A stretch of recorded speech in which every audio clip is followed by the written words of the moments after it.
From a rough launch like No Man's Sky to a lack of awareness like Sleeping Dogs, or poor timing like Titanfall 2, some of the best video games unfortunately fly under the radar upon release. So team, wanted to pick your brains and find out what are your top picks for hidden gems. Let's start with you, Lord. Yeah, my first pick is going to be Ghostwire Tokyo. That game was seriously fun, exploring. It had a little bit of a Death Stranding feel where you didn't have to exactly... There's not a ton of fighting, but lots of exploring. There's little bits that you can collect all over the place. There's dogs you can pet. So it's That's always good.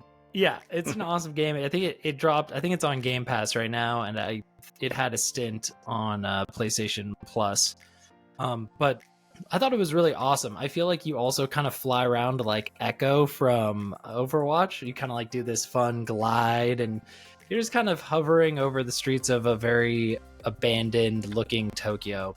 Awesome, and has these psychedelic moments where walls will be changing, and it just has a really cool visual style at some of these moments. And I thought it was a great game. It needed a little bit more love. Well, definitely a good pick for Under the Radar. What about you, Maulding? My first pick, staying on theme, is Marvel Midnight Suns. I absolutely loved this game. I beat it without ever splitting my attention and playing another game during that time. I was super into it. Lord, it is a card game. Your battles are, you do use a deck. But it is a deck in combination with a kind of XCOM-esque sort of fighting style. You're throwing enemies into obstacles to cause extra damage. There's a strategy about it. The story is interesting, but it didn't really excite a lot of people, and it only made, I looked up the sales numbers, and it only made about $20 million, and I'm sure just the licensing that they needed was probably that. I loved playing with other Marvel characters, just like I mentioned earlier. You get to play with Blade, you get to play with... why am I blanking on her name? The Ilyana Rasputin, I can't remember what her name is, who makes portals. Like, there's just a lot of fun interaction with these characters. Really loved it. Highly recommend to anyone to play it. It might be on Game Pass actually right now. I can't remember. It's on PlayStation Plus. Is it? Well, so at least, yeah, you can pick it up there. Yeah. Super fun. I'm one day I'm going to play the new Game Plus version of it to play the DLC. I'm looking forward to it. So definitely check it out. Nice.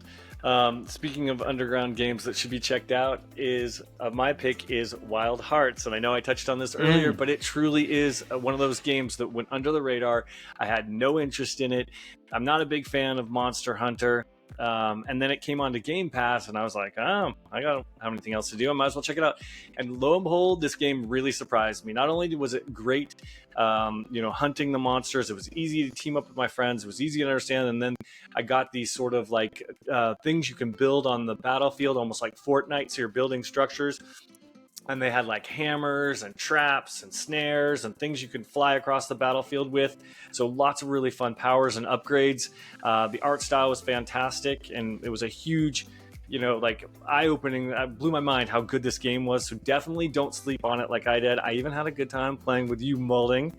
Finally, you invited me to play. I was impressed. I did. Yes, this game is good just about by yourself, but also with friends. So if you need another Monster Hunter fix before Wild comes out, definitely check out Wild Hearts.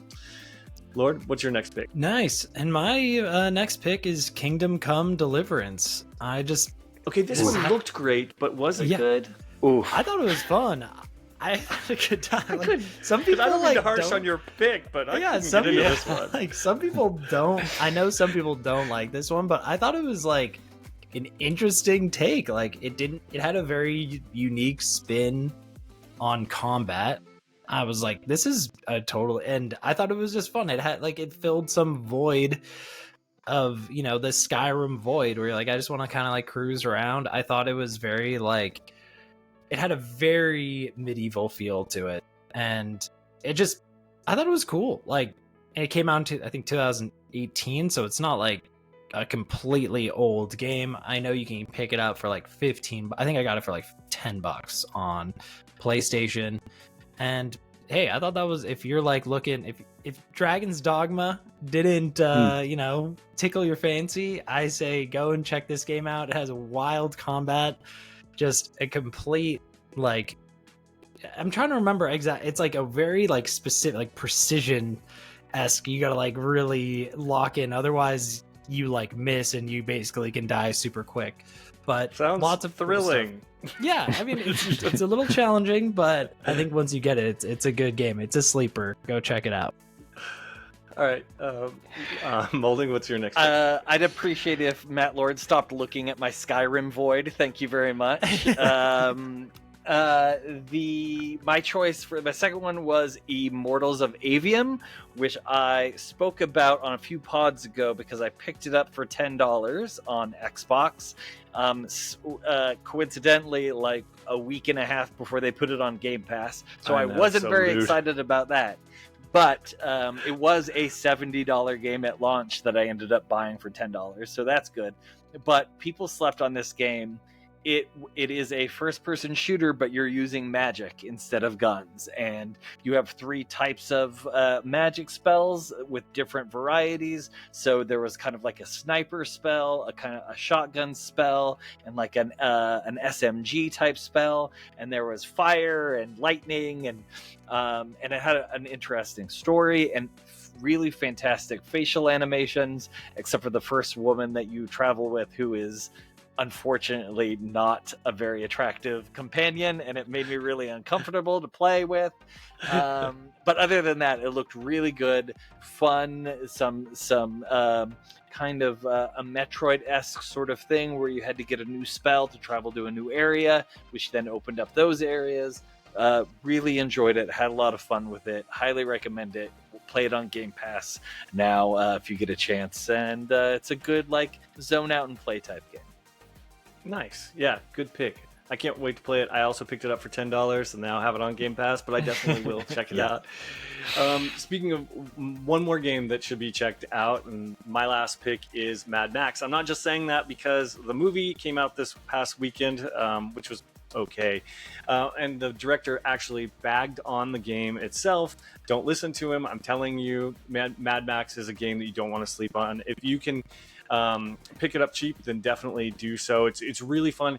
I don't know how to describe it other than just an open world kind of like Far Cry-esque, except that you're building up these bases in the wasteland, and then you're upgrading your car, and then there are these sandstorms and these fights, and you have to like get all of these pieces, and you're you can drag things with your car, and then you can shoot people and race people, and there's just so much going on this game. It's really sad that it bombed and tanked because it truly is fun.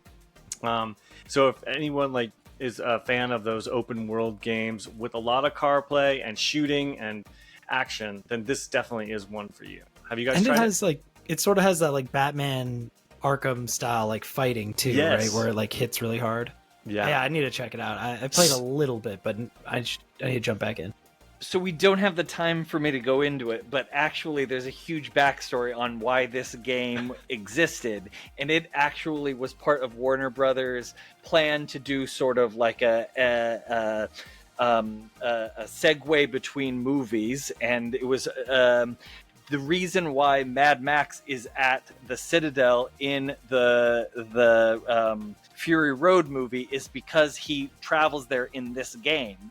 And the reason why Scrotus from Furiosa is not in Fury Road is because Mad Max kills Scrotus in this game. Like they are connected to the movie. I love it.